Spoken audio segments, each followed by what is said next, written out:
futebol, a gente está ainda nos 15 minutos iniciais do jogo. É louco de pensar, né? É louco de pensar. É louco de bom. Pensar. Sim! É louco de E bom. a gente vai viver isso, né? Vai viver isso. A gente vai poder escrever isso. Sim. Entende? Porque o que acontece? Eu ficava imaginando assim, ó. Então eu via muitas vezes então, cirurgias que faziam o tronco, né, os membros superiores, o abdômen. Tá, os membros inferiores eles sempre foram mais, digamos, com menos riqueza de detalhes. Hoje, a riqueza de detalhes que aumentou, tanto no tronco, quanto no abdômen, quanto no dorso, membros inferiores, é inacreditável. Eu pensei, por exemplo, nunca vai ser possível se fazer a intersecção entre o oblíquo externo e os serráteis, até porque não se sabe direito quantos serráteis existem, são 5, 7 ou 3, a variação anatômica é muito grande, ele é mais projetado. Bom, tem gente que faz já. Tem gente que faz não com maestria, mas já faz. Né? Tem gente que começa uma cirurgia no tornozelo, circunferencial no tornozelo, e acaba na nuca. Entende? Então a coisa ela está se expandindo. Eu acredito que a gente vai chegar ao detalhe do detalhe do detalhe do detalhe. E isso é muito bom. O nosso dever em relação a isso é não deixar que isso, de certa maneira, decaia de qualidade, né? E proteja isso, né? Proteja para que o desenvolvimento seja pleno e que a gente vivencie isso de forma plena, sem distorções, sem aquela coisa tacanha de ficar protegendo o mercado e protegendo a informação e não repassando a informação. Tem que ser ao contrário disso. Você tem que expandir, né? Você tem que propagar, né? Tem que inspirar, tem que fazer, entendeu? Eu sou muito desse tipo de pensamento. O que tu acha a respeito disso, meu amigo Douglas? Como eu comentei antes, para mim ainda é um aprendizado, né? Então, assim, não tenho vivência, não tenho experiência, não tenho como tomar decisão, mas estou bastante contente aí por estar seguindo o caminho aí, perto de quem já está no mercado há mais tempo e me transmitindo conhecimento. Sim, mas qual é a tua visão então, da cirurgia plástica, independente assim de estar se inserindo no contexto, como é que tu enxerga o mercado? Quais são os teus receios? Quais são as tuas esperanças? Enfim, qual que é o teu ponto de vista a respeito de tudo que está acontecendo nesse universo? Bom, minhas expectativas é evoluir a cada dia, né? Cada cirurgia que eu fizer, entregar um resultado que esteja mais alinhado com a expectativa do paciente. Os meus medos são, acho que de todo mundo, né? De não satisfazer, de não entregar aquilo que supostamente foi conversado durante a consulta. Você ter ali um paciente insatisfeito é uma coisa que deixa a gente bastante chateado. E fazer parte disso também é sempre um prazer, né? Você está buscando aquilo que te agrada e você está juntando o prazer de trabalhar com a satisfação do seu trabalho e de um bom resultado. Mas em relação assim, ó, por exemplo, tu sente que o futuro da cirurgia plástica é um futuro de, digamos assim, de desenvolvimento e crescimento, ou um futuro restritivo e é positivo ou é negativo a tua visão? É positivo. Se observar o que aconteceu aí nos últimos 50, 60 anos, muita coisa mudou. E está mudando, né? Então, cada conceito que vem agrega para a gente. Traz mais soluções, traz mais aumenta o nosso arsenal para a satisfação do paciente. E quando a gente olha assim, o que aconteceu, como era a plástica 50 anos atrás, e compara com hoje, você já subiu de degrau, já não tem mais aquela comparação. E hoje eu vejo não só a entrega do resultado, mas vejo também o estudo da gordura, a medicina regenerativa. Então a gente coletando essa gordura, que anteriormente seria desprezada, agora a gente consegue oferecer tratamento para o paciente, volumização, regeneração. Então isso aí para mim é bastante satisfatório. Que coisa muito positiva. É uma coisa interessante, né? E sabe que o Rafael, ele fez a formação, quem sabe, uma das melhores escolas do Brasil de cirurgia plástica. Eu considero, não sei se não é melhor. Eu não sei se não é melhor, eu não sei hoje em dia como é que isso exatamente... a gente sai desse contexto, mas sem sombra de dúvida é uma das melhores do Brasil. É bacana lá. É uma das melhores do Brasil, eu vejo isso tanto tecnicamente, e eu vejo isso também como na formação das pessoas. Todas as pessoas que eu convivi, né? No caso no serviço do ABC em São Paulo, são educadas. Todas têm, digamos assim, é possível enxergar que é uma linhagem, entendeu? Isso é uma coisa, é uma coisa construída, não é do dia para a noite, né? Não. É muito enraizado lá também, né? Sim. Mas é assim, Felipe, eu acho que isso é óbvio que é um elogio, óbvio, obrigado. Cara, mas eu acho que esse é um princípio básico de toda boa pessoa, de todo bom médico, de todo bom cirurgião plástico. Cara, a pessoa tem que ser educada, a pessoa tem que ser cordial, a pessoa tem que ser leal ao paciente, aos princípios, né? Senão você não vai transportar isso, levar isso para o centro cirúrgico. Exatamente. Entende? A gente né? Eu acho que isso é um princípio básico para você poder entregar um bom trabalho, como o Douglas está falando, né? Como você faz? Enfim, como o Douglas faz, como eu faço, como talvez a grande maioria dos cirurgiões plásticos fazem, né? Mas a luta tem que ser diária, né? Sim. A luta é diária, a gente tem que continuar sendo cordial, estudando, tentando melhorar, falar, pô, que talvez eu pudesse melhorar nessa cirurgia, coisas que a gente está fazendo aqui. Eu tô aqui exatamente para isso, para tentar melhorar, para poder entregar mais, né? Para eu poder realizar e me sentir realizado, né? Porque você sabe, exatamente, né? Você realiza para o seu paciente e você se sente realizado ao mesmo tempo. O Douglas acabou de falar, né? A coisa pior que tem para a gente é não ter uma paciente plenamente satisfeita, né? Você se sente machuca, né? Machuca, você se sente, né? Não é o ego, não. Você se sente realmente, você fala, poxa, eu não consegui entregar, né? E a gente não pode parar. E a gente está vivendo talvez um momento de transformação enorme na cirurgia plástica, né? Em relação à técnica e a tecnologias e a formatos, né? Assim como no contorno, agora está entrando coisas novas na mama, enfim. Então, olha quanta coisa nova de quando a gente se formou, meu Deus, cirurgião plástico para agora, né? É completamente diferente. É uma coisa sensacional. É completamente diferente. E é ótimo, né? É ótimo, cara, é ótimo. Mas isso que tu tocou, esse assunto que tu tocou, eu acho fundamental. Eu acho que assim, esses princípios que eles são seculares, né? Ou seja, princípios morais, princípios, valores morais, isso deveria ser uma regra que a gente não deveria estar discutindo aqui, né? Obviamente. Mas o que acontece? Eu acho importante a gente falar desse tipo de situação. Por quê? Porque o mundo ele tá de certa maneira né, digamos assim, eu falo isso num contexto amplo. As distorções elas estão em toda a volta, né? E naturalmente isso acaba refletindo, obviamente, na cirurgia plástica também. E sempre é bom a gente enfatizar isso. Ou seja, é impossível, por exemplo, um profissional que, obviamente, tem a vocação para ser cirurgião plástico, eu sou apaixonado pelo que eu faço, né? Não seguir alguns preceitos virtuosos ou preceitos morais e realizar a profissão com desenvoltura. Por que não é possível?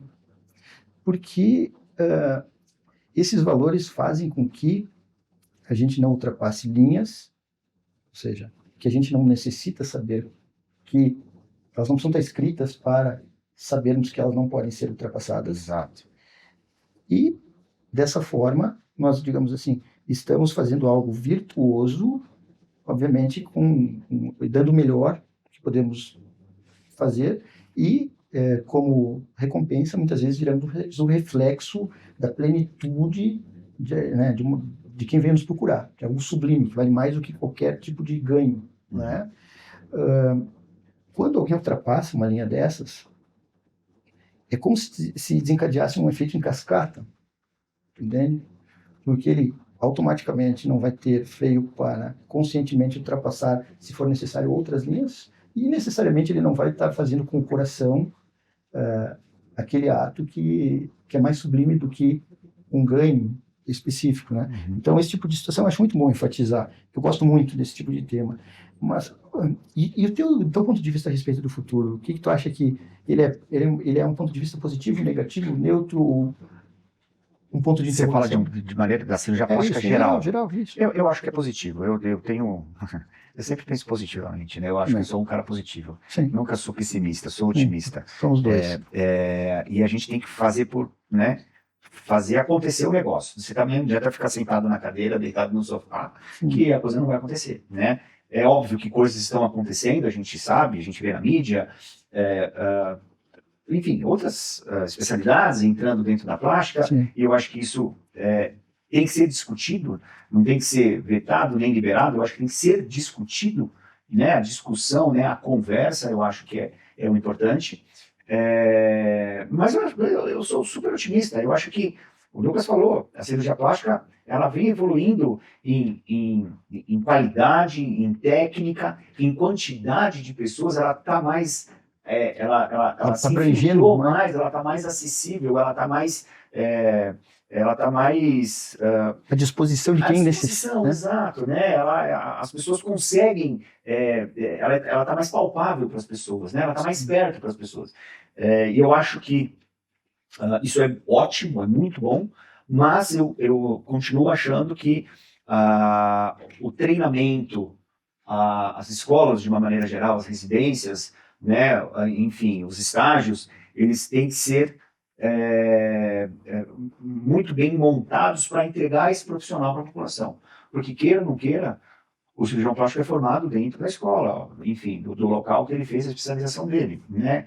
E no Brasil talvez a gente tenha aqui, né? São centenas, né? Enfim, né? E de ótima qualidade, né? Sim, não, ótimo. E eu acho que isso não pode cair, isso não pode entrar numa mesmice. Eu acho que assim como a cirurgia plástica ela vem evoluindo, o ensino do cirurgião plástico também tem que evoluir.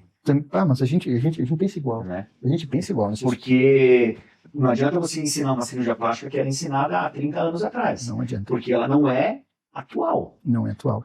Exatamente. Né? A gente pensa, assim, ó, literalmente da mesma forma. Por exemplo, sabe que eu estava numa jornada paulista, eu fui dar uma palestra que era sobre marcações cirúrgicas em contorno corporal feminino e aspectos artísticos que se inseriam nesse contexto. Por exemplo, eu dei minha palestra e tal, foi boa. Poxa, dificilmente você sabe. Se sentiu bem. Fala, assim, eu sentei na minha palestra, me senti tranquilo e tal. Daí, o moderador começou a moderação. A primeira pergunta que ele fez foi a seguinte: bom, pelo jeito, doutor Felipe, então, gostaria que segunda-feira todo mundo fechasse consultório, começasse a estudar arte. E no momento eu não notei que foi maldade, sabe? Eu estava meio assim, sabe? Ele não está assim, raciocinando com tanta velocidade, né? Eu não levei para agressão. Você estava otimista. Eu estava otimista, eu estava feliz porque tinha falado bem. Então, ele falou isso. Daí eu respondi também sem querer agredir. Eu falei, poxa, seria ótimo. Poxa, tudo bem, seria ótimo. Eu falei, inclusive, se nós colocássemos 3 meses de uma educação onde técnicas artísticas fossem ensinadas dentro da escola de cirurgia plástica, nenhuma tecnologia no mundo suplantaria o conhecimento que viria a ser construído. Né? E daí eu ainda acabei respondendo o seguinte, e eu gostaria de responder a pergunta do colega fazendo o que seria uma mama bonita artisticamente falando. E daí ficou quieto, o pessoal começou a dar risada, e ele quase fechou um pau ali. Mas, por exemplo, essa questão da arte. Tá? Então, tá. Eu sou um paciente, fico imaginando. Eu sou um paciente que eu vou procurar um cirurgião plástico. Né? E ele vai ao cirurgião plástico, eu imagino que ele tenha assim, alguma ideia. Então, o cirurgião plástico, ele é um cirurgião que sabe fazer cirurgias, mas ele tem, digamos assim, algum conhecimento técnico para artisticamente performar. E a gente não estuda 5 minutos sobre isso. Né? Não. Digamos assim, é algo que me chocou. Quando isso veio à luz, né? Não sei se me chocou, sabe? Chocou. E o que vocês acham disso? Vocês têm alguma noção? Porque, obviamente, a gente está falando aqui de profissionais de alto nível que entregam resultados satisfatórios, mas muitas vezes os resultados eles são inconscientes sob a perspectiva artística. Se a gente trouxesse a luz da consciência, a perspectiva artística, o quanto isso ia se inserir no resultado. Mas aí entra né, a gente está falando do mesmo caminho que você estava falando sobre ensinar arte ao cirurgião plástico, na formação do cirurgião plástico. Eu vou te falar, eu vinha saber do esfumato, Sim. da respiração de alta performance. É verdade. Sim. Você entendeu? Sim. O Douglas também, acho que, sei lá, não sei se... novembro, né? Você teve em novembro no curso, enfim. Sim. E, cara, o próprio nome já disse, lipoescultura, eu estou esculpindo. Não sei se foi hoje ou se foi ontem, você estava falando ali na cirurgia, que nem um escopro aqui, você vai que nem um escopro lá no mármore, você vai esculpindo a pele, falou tudo, eu estava falando para você, né, Douglas?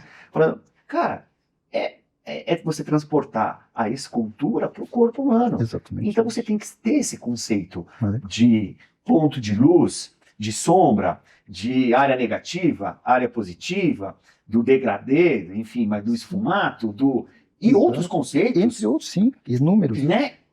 Porque isso é o nosso dia a É dia. o nosso dia a dia. Isso E às vezes você entrega um negócio que você nem sabe Sim, que não. existe. Muitas vezes, olha, poxa, que bonito que tá isso aqui, mas Mas o que é? por que tá bonito? Então, Né? Hoje a gente está falando sobre, por exemplo, né, o índice cintura quadril, que é universalmente estudado, que é 0,7 para 1. Daí, né, na verdade, é 0,618 para 1. Né? Mas tu veja, isso é um conceito artístico que veio do Vitrúvio. Né? O Leonardo da Vinci pegou, fez lá o homem vitruviano e mostrou, não, poxa, o umbigo é o centro do corpo humano, tal.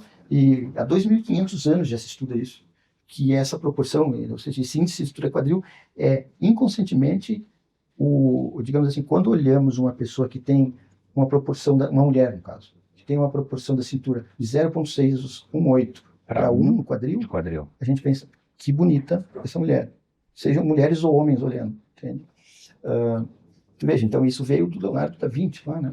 E isso é o senso de beleza comum. Sim, Todo mundo acha bonito. sim, não, isso, exatamente, porque Isso é o concurso. exatamente, isso se a gente enxerga isso, a nossa, digamos assim, a nossa mente inconsciente já faz o diagnóstico, poxa, que bonito, porque isso, digamos, é um encaixe harmônico que se chama proporção áurea, proporção divina, né? Proporção divina. E tu pensa então o seguinte, tá? O pessoal começou a fazer remodelamento costal. Então tá. Tu imagina se eles não sabem o que é isso? Tu imagina, Será que eles estudaram proporção? eu acredito que sim. Não, eu com tô falando assim de coração aberto. Deus, eu espero que sim, porque senão Não, mas é uma pergunta que a gente tem que fazer. tem que fazer, não, porque isso é fundamental. Tá. Porque o que acontece, cara? Isso porque se, por exemplo, a gente diminui muito. A gente estava falando do conceito de cilindro. Sim. Geometria. Né? Geometria. Ontem, a gente estava falando ontem Sim. sobre geometria, cara. Sim. E você diminui o cilindro ali do tronco, do abdômen. Sim. Quer dizer, você muda as proporções e os conceitos Sim. que já estão mais do que enraizados. Aqui, né? Exatamente. E ninguém sabe disso. E ninguém sabe Quem disso. olhar, né, para isso, quem olhar para isso vai ter um refinamento superior. Sabe? Muito superior. E vai estar conscientemente sabendo o que está fazendo e conscientemente podendo escrever daí o que vai fazer em seguida, porque aí a gente está falando de uma coisa dinâmica. Porque agora eu vou voltando um pouquinho ao remodelamento costal. Vamos supor, tá, que então ninguém estudou isso. Vamos partir desse pressuposto. Então daí o cirurgião, ele olhou, opa, essa cintura precisa ficar mais fina. Olhou, bateu o olho, e é isso aí. Então daí ele faz uma proporção de 0,5 para 1. Ele fez um negócio assim, Um quadril. fica um negócio assim, completamente artificial. Entende? Isso pode vir a acontecer. E será que os colegas estão mensurando a medida pós-cirúrgica também? Acredito que sim, né? Isso eu acredito que sim. Acredito que sim. Tomara. Tomara. Não, tomara. Porque não, essa é uma bandeira que eu carrego, porque eu acho isso realmente algo fundamental. E longe de se necessitar, eu acredito, vir a ser um artista propriamente dito, não. Mas são como conceitos fundamentais, básicos para se desenvolver qualquer tipo de valência na vida. A base, ela acaba te abrindo portas para se inserir dentro do contexto que é ser um cirurgião. Né? No caso, o cirurgião, eu pensei muito sobre isso, o cirurgião ele aprende a começar e acabar uma cirurgia. Se ficou boa no começo, é fruto do acaso. Né? Se ficou ruim, ficou ruim. Então, tu imagina só se na formação a pessoa já tem esse tipo de situação. Poxa, não, isso aqui eu já sei, porque, enfim, através de medidas, poxa, aqui eu preciso fazer uma sombra mais, enfim, tem que ficar mais sombreado, aqui existe uma depressão, aqui necessita, aqui tem uma projeção, aqui a mama, ela tem que ter um quadrante superolateral esquerdo, ela, enfim, tem um declive, uma graduação X, né? Enfim, assim por diante, né? Então é uma coisa... E assim, é uma coisa muito boa, na verdade. Isso aí seria, na verdade, uma maneira extremamente agradável de se mudar o ensino, como tu fala, né? Enfim, é um ponto de vista muito, muito interessante, né? E me diga uma coisa, como é que vocês estão enxergando essa mudança em relação ao posicionamento que os colegas estão tomando? Porque eu vejo também uma mudança no seguinte sentido. Além das evoluções técnicas, estão se formando cirurgiões plásticos que são exímios gestores administrativos ou gestores que buscam expandir os seus negócios como um empreendedor. O que vocês acham desse tema?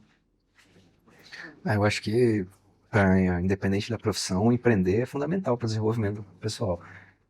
A gente tem aí algumas mentalidades diferentes nos Estados Unidos, na Europa, aqui no Brasil um pouco menos, mas independente da sua área de atuação, você deve empreender sempre. Se você tiver uma oportunidade, uma ideia e acreditar nela, acho que você deve botar para frente. Sim, sim. E tu já te aprofundaste alguma coisa em relação ao tema? Sobre empreender?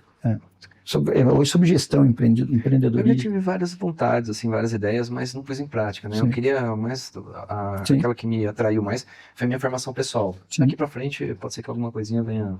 Sim. Eu acho sensacional, né? Sim. Você empreender, tirando o empreendedorismo fora da cirurgia plástica, né? Aí Sim. cada um tem a sua vida particular, mas a gente vê especialidade da dermatologia, por exemplo, diversas clínicas, diversos dermatologistas que empreenderam, fizeram produtos, fizeram outros produtos como cursos e abriram filiais e assim por diante. A gente tem diversos nomes aqui no Brasil que tem com dermatologistas que são sócios, que são donos, que dão a cara, né, que são a cara do próprio produto. Sim. Eu acho que é mais uma forma da cirurgia plástica crescer, Claro. do futuro da cirurgia plástica. Sim. Não só como cirurgia, mas como ensino, mas como proposta, como realmente ser um produto aonde o cirurgião plástico também vai ser não vai depender só do próprio consultório, e sim daquele empreendimento, Sim. entre aspas, que ele fez. Eu acho que tem tudo a ver com a cirurgia plástica. É uma especialidade que agora não mais, né? Agora a gente vê alguns nomes, né, que estão despontando e todo mundo fica aprendendo, mas eu acho que o futuro está muito interligado no empreendedorismo do cirurgião plástico dentro da nossa especialidade. Sim. Eu acho que isso, sem sombra de dúvida, Felipe. Eu concordo contigo. Sabe, Você é um exemplo disso. de certa forma, sim. De certa forma, sim. De certa forma, assim, não foi algo consciente. Tudo bem. Mas sim. Mas sim. é algo que quando você percebeu, você falou assim, cara, pô, deixa eu empreender aqui. Não, exato. Entende? Exatamente. E a coisa, ela se retroalimenta. Sim, não, exato, não, eu vejo assim da seguinte maneira, no caso assim, por exemplo, eu posso citar então como meu exemplo, bom, eu acho que foi um pouquinho da minha personalidade de sonhar e enxergar o futuro ali e tal, que, poxa, isso me traz vida, isso é uma coisa maravilhosa, porque é como a gente entrar numa aventura e tal, e ter convicção que aquela aventura ali vai ser, ela vai dar certo. Uhum. E eu tinha, isso é uma coisa que eu falo para a Patrícia, o pessoal todo sabe, a Bruna, a Jennifer, e assim, eu tinha 100% de certeza que ia dar certo isso, né, naquele momento. Porém, hoje eu vejo de uma forma um pouco diferente, né? Eu acho que empreender é fundamental, ou seja, porque isso nos mantém vivo, isso faz a gente sonhar, tá? Mas a gente saber fazer a gestão das nossas coisas é fundamental, Sim. porque é uma coisa que a gente não é ensinado também. Também não. E gerir um negócio, a gente, na verdade, é desenvolvido em diversas áreas da vida pela imersão temporal muito longa que temos, né? Então, muito técnica, né? Muito técnica, exatamente. E digamos, o ângulo de visão que a gente tem, ele é pequeno. Focado, né? Focado, exato. Mas a gente também deveria, então, inserir nesse contexto de uma educação em cirurgia plástica nova, a gestão, digamos assim, a gestão pessoal, a gestão de uma equipe toda, de um crescimento e assim por diante, né, enfim. Olha quanta coisa que a gente já falou aqui sobre o futuro, né?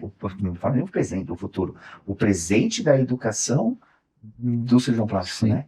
Quanta coisa. E eu não estou dentro de universidades, né, do ensino do cirurgião plástico, mas não acredito que tudo isso esteja dentro do ensino hoje da formação do cirurgião plástico. Não. A temática de gestão de carreira, de gestão de empreendedorismo, sobre a temática de artística, Não acho. Né? A tecnológica, Tecnológica. não acho, não sei, posso estar completamente Não, enganado. tá, Mas você tem razão, você tem razão. Não tá. Não tá, não tá. Eu terminei a minha ano passado. não tá. Né? E o cirurgião plástico de hoje em dia tem que ser um cara que você está procurando isso exatamente agora, né? Tentando, né? Assim como eu também, Todos nós. se renovar, né? Atualizar não é a palavra, mas talvez, né? Viver isso junto, cara, né? Sim. Não, tu quer complementar? Não, você tem razão, é assim mesmo. Eu acho, puxa, tu veja só o seguinte, né? Daí a gente pode enxergar, digamos assim, os colegas, muitos colegas que a gente é fã, que, digamos assim, a gente está falando de algo futurista, gestão para médicos, assim, até em geral, é uma coisa que praticamente não existe, né? Mas existiram muitos médicos que foram, assim, meu Deus, que quebraram paradigmas, que hoje nós nos beneficiamos do que eles fizeram no passado, mas a gestão pessoal, da vida pessoal, da clínica dele, ele nem chegava perto. Uhum. Então, esse é o outro lado que a gente tem que abraçar. É uma coisa muito interessante. Sabe que eu estava vendo esses tempos, um menino que ele é filósofo, ele é lá de São Paulo, não me lembro, fugiu o nome, Guilherme, alguma coisa. E ele estava falando sobre Alexandre o Grande, não sei se vocês conhecem, já sabem a história dele. Bom, mas o Alexandre o Grande foi o cara que mais conquistou, digamos assim, teve conquistas territoriais ao longo da história do planeta Terra em tão pouco tempo, né? E esse menino é muito inteligente, esse Guilherme, ele falou o seguinte, né? E o professor do Alexandre o Grande foi o Aristóteles, né? O Alexandre o Grande morava na Macedônia, que era, enfim, né, perto da Grécia, bem pertinho da Grécia, fazia parte da Grécia, né? E o pai dele, que inclusive o nome do pai dele era Filipe, ele viu potencial, bastante potencial, algumas peculiaridades no filho, né, no Alexandre, e falou, poxa, quem é o melhor professor do mundo? Aristóteles. Ele teve aula com Aristóteles. Bom, o Alexandre o Grande, ele fazia o seguinte, né? Então, assim que o pai dele morreu, ele pegou o cavalo dele e, digamos assim, já por merecimento, ele já mostrou para os outros que ele era um líder, né? Então, ele foi rumo à Pérsia, que era a mesma coisa que, por exemplo, Erechim ir contra a Ásia inteira, mais ou menos, entendeu? Uma coisa mais ou menos nesse sentido. Só que o que acontecia? Então, ele era um cara que tinha uma formação sólida e as pessoas que, digamos assim, os generais que andavam ao lado dele, ele ia educando-os. E a partir do momento que ele conquistava um local, puxa, ele foi um dos únicos faraós vivos, ele conquistou o Egito. Essas pessoas conviveram com ele, absorveram os valores dele, então ele disse, bom, agora tu vai ficar fazendo a gestão do Egito. Não, tu vai fazer a gestão da Índia. Tu vai fazer a gestão... Veja, ao longo da trajetória dele, ele ia formando as pessoas. Até o momento que ele chegou em Atenas, o pessoal começou a lutar. Não, por que estão lutando, né? Tudo já foi unificado. Tu vai fazer teu azeite de oliva, tu vai trabalhar não sei o quê. Quer dizer, foi um cara absurdamente visionário, né? Então, quer dizer, esse tipo de situação é algo que deve vir a ser aprendido e para justamente entrar no seguinte ponto, que eu acho que vai se entrecruzar com nós três, com as nossas três trajetórias. Eu acredito que nós vamos viver mais e nós vamos ser cirurgiões que, com determinada faixa etária, vamos querer continuar trabalhando através, por exemplo, pode ser um robô, quer dizer, então a gente não vai mais ter o problema de organicamente não ter condições de fazer uma cirurgia e, ao mesmo tempo, nós vamos ter que gerir a nossa vida, né? Gerir para que isso possa ocorrer. Uhum. Né? Porque se a gente pensar dessa forma, se isso ocorrer e a gente não estiver preparado, provavelmente a gente vai viver mais, mas sem ter profissão. Sim. Olha só, não, agora cheguei ao fundo da viagem maior, né, de todas, mas enfim. Enfim, né, é uma loucura, mas eu acredito nisso. Porque, para e pensa, poxa, quanto custa um robô hoje? A gente estava falando agora, a IA está aí. A IA está aí, exatamente. A IA está aí. Exatamente. A gente está até fazendo uma brincadeira agora sobre a IA. Sim. Como é que ela vai entrar dentro da medicina? Ela já está dentro da cirurgia plástica, Sim. né? Ela vai nos auxiliar com certeza. Vai nos substituir? A que ponto? Né? Você falou agora, pô, eu quero ter 80 anos, não vou ter a capacidade física que eu tenho com 40 e tantos anos. Ok. não vou conseguir ficar tanto tempo ali de pé numa cirurgia, porque a capacidade física, Sim. fisiológica é outra, né? E isso é natural. Natural. Mas daqui 40 anos, 35 anos, aonde que vai estar a IA para nos auxiliar? A que ponto que nós vamos chegar? Hoje a gente vê o cirurgião opera próstata, vesícula, sentado numa cadeira, com a cabeça dentro de um computador. Né? A cirurgia plástica, para que caminho que vai isso? É uma loucura eles pensar isso daí e a gente fica meio doido, né? Pensa o Dr. Ivo Pitangui vivo. Vendo a gente usar... Não, pensa ele vivo e se ele, digamos assim, se organicamente ele pudesse de alguma maneira restabelecer, digamos assim, ou aumentar, ou prolongar, ou potencializar a fisiologia dele, a ponto de ele poder ficar numa cadeirinha lá, operando ainda. Tu imagina então um cirurgião experiente, com uma vivência ampla, aumentando a longevidade ao longo do tempo, que não vai poder entregar para o paciente. Não, é absurdo, É um né? absurdo. Seria um sonho, né? E com uma tecnologia muito mais avançada que a gente tem hoje em dia. Muito mais. Vai se saber como vai ser uma cânula, se vai ter o ultrassom embutido, se vai ter... Tunelizador vai ter... Tem tunelizador com inteligência artificial, já, sério mesmo, não é verdade. Bom, enfim, verdade. se você vai ter lá bioimpedância de não sei o quê, assim, olha que loucura, cara. Sim. Não, cara, eu acredito piamente. O Leandro Faustino, eu fui participar de um módulo de curso dele, no qual eu falei sobre ultrassom de terceira geração, e um colega do Einstein, que era cirurgião hepático, ele fazia, então, ele já faz rotineiramente a aplicatura do reto por robótica. Eu pedi para ele, poxa, e quanto custa para se alugar o robô e fazer uma aplicatura?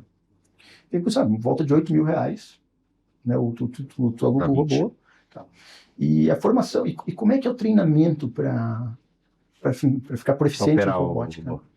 O treinamento é algo, digamos que a pessoa tem que se dedicar. Diz ele que, por exemplo, ele acabava com consultório todo dia no hospital lá e tal, e ele entra então naquelas câmeras e digamos assim, ele vai passando a agulha com as mãos e tal. Se a agulha ficar 1 milímetro fora do trajeto dele, volta a estaca zero.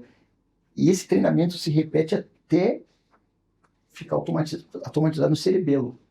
Digamos assim, a precisão dele é tamanha que é como trocar marcha de um carro, quando se existia marcha ainda, eu acho. Né? Entendeu?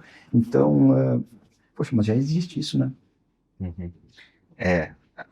Resta saber como é que isso vai se encaixar dentro da cirurgia plástica, né? Exatamente. Quer dizer, para cirurgias mais, né? A gente já tem, né? Já tem. A aplicatura do reto já tem pelo robô, mas para onde isso vai evoluir, né? Eu fiz essa pergunta a ele, né? E ele falou o seguinte, né? Ele falou, por exemplo, que acredita que uma cirurgia mamária, então tu vai estar sentado no cantinho de uma sala, o robozinho ele vira em 360 graus. Não, ele faz o que você quiser, né? O robô vai acessar, vai montar a mama e tu vai estar lá. Ele vai ser, digamos assim, tudo minimalista, com perfeição. Ele acredita que isso seja algo que está aí já, digamos. Eu acredito que mama, eu acho que cirurgia de face também vai entrar, talvez o robô. Eu acho que tem tanta coisa nova que vai acontecer numa explosão, numa velocidade absurda, né? Eu acredito que sim. Eu acredito que muita coisa boa, eu acho. Células-tronco. Bom, células-tronco é um negócio que... Né? Tu conhece o Pelon, não é? Conheço, tive o prazer. Eu conheci o Pelon, assim, né? Cara, foi a coisa mais fantástica do mundo, né? Porque eu estava lá, daí estava naquele congresso do Peru, com toda aquela turma lá que a gente tinha conversado. E daí eu estou numa mesa, o Pelon está sentado aqui do meu lado e um colega falando, né? Sobre alguma coisa que eu não me lembro o assunto, né? Mas ele falou, enfim, alguma tecnologia. Daí o Pelon, que eu nunca tinha falado nada, ele chega assim no meu ouvido. Se fosse com luz ultravioleta, ia ser de graça. Cara, assim, ó. Cara, imagina. Ele, se fosse com luz ultravioleta, tudo isso ia ser de graça. Cara, daí acabou a mesa, eu convidei ele para tomar um café. Cara, a gente ficou 3 horas conversando. 3 horas conversando. Ele é simplesmente uma pessoa, sim, é inaditivável, entre aspas. E ele, eu não sei se vocês já viram as últimas aulas dele, que teve oportunidade. Eu vi um ano passado. Sensacional o que ele tem feito, né? Com escaras, tratamento de escaras, com células-tronco, é um negócio que tu olha, tu não acredita. Tu não acredita. Conhece a Patrícia, que de vez em quando opera comigo? Sempre opera comigo. Que ela faz com células-tronco o rejuvenescimento tecidual. Sei. É mais ou menos parecido, sabe? Não, chegou a ver das escaras, não? Da Patrícia, não. Né, mas do Pelon. Ah, vi, ele ajudou a gente no tratamento de um paciente lá do hospital com uma radioterapia na E qual a tua opinião a respeito? Foi incrível, foi Conta impressionante. pra nós, como é que era? Nós tínhamos um paciente que teve um sarcoma de reto peritônio, metastatizou, foi para a região poplítea, ele conseguiu o tratamento, foi feita a remoção da lesão, mas formou uma úlcera que não fechava, e ficou quase mais de ano a úlcera aberta. Então, nós entramos em contato com o Dr. Marco Aurélio Pelon, que atendeu a gente de uma forma muito prestativa, e ele passou o protocolo dele de tratamento de úlceras. E a gente seguiu. Era um tratamento que consistia em algumas injeções, pele lesional, de gordura, retirada fragmentada mesmo e decantada, e era para fazer um depósito tópico, como se fosse um creme para aplicar. Em 15 dias fechou 90%. Foi uma coisa assim que, para mim, aquilo ali me fez observar essa evolução da medicina regenerativa. Essa é uma sensacional mesenquimal, cara. Sim, não, sim, deixa eu sentir. Isso é. Então eu agradeço os colegas, poxa, eu estou muito feliz com vocês dois estarem aqui, eu espero que seja a primeira de várias visitas e, além disso, nós vamos manter uma interligação, enfim, uma troca de conhecimentos ad eterno, né? Sem sombra de dúvida. Obrigado, Felipe, Douglas, todas as meninas aí que nos ajudaram. Está sendo, assim, realmente, cara, transformador, né? Transformador, a palavra para mim é transformação. Abre um horizonte, né? Volta a respirar, regenera, enche de energia, né, cara? De tesão, exato. É isso, cara, é isso. Porque a vida é isso. É você isso. se refazer, se transformar e cada dia que passa você procurar estar sempre melhor, né? Então, Que isso, querido. Obrigado. Poxa, Obrigado, agradeço. Eu que agradeço, poxa vida, eu fico feliz da vida. Meu juiz de futebol. Olha, eu sou da época que não tinha VAR, viu? Não tinha VAR. Não tinha VAR, né? Não tinha VAR. Mas, não, poxa, que bonito ouvir isso. Esse depoimento. Obrigado. Ó, take aqui, fecha um aqui, ó, suco de laranja, não tô brincando. Mas depois tem que guardar esse depoimento lindo, assim, poxa vida, isso deixa o coração alegre. E da mesma forma, a verdade, ela pode ir para um lado, ela pode ir para o outro, ela pode cair no vale, Pode. mas ela vai aparecer. Ela aparece, né? Pode E passar 20 anos. Pode passar 20 anos, 30, 40, 50, 60, uma encarnação, mas ela aparece. Então vamos ter esperança, vamos ter fé, que a verdade sempre aparece. E eu agradeço muito aqui o querido colega Douglas, que já é amigo, né? A primeira palestra dele, eu já vou dando spoiler aqui, vai ser assim, ó, vai ser no fundo uma figura do Salvador Dalí e tocando Vivaldi para todo mundo acordar na plateia. E um relógio derretendo. E do relógio derretendo. É verdade. Sensacional. Sensacional. Obrigado, então, pessoal. Poxa, muito obrigado pela gentileza. Viu? Eu que agradeço, né? O senhor, a sua equipe, de me receber aqui. Já é uma coisa que eu vinha olhando, admirando cada vez mais nas palestras. E eu queria muito estar aqui. Quando eu fiquei sabendo que tinha essa possibilidade de estar presente aqui por alguns dias, para mim isso foi uma grande satisfação. Obrigado mesmo. O que é isso? Cara, aí tivemos surpresa. Espetacular, né? Espetacular. Professor Rafael. Espetacular. Imagina. Obrigado. Espetacular. Obrigado. Vocês vão ficar para a história.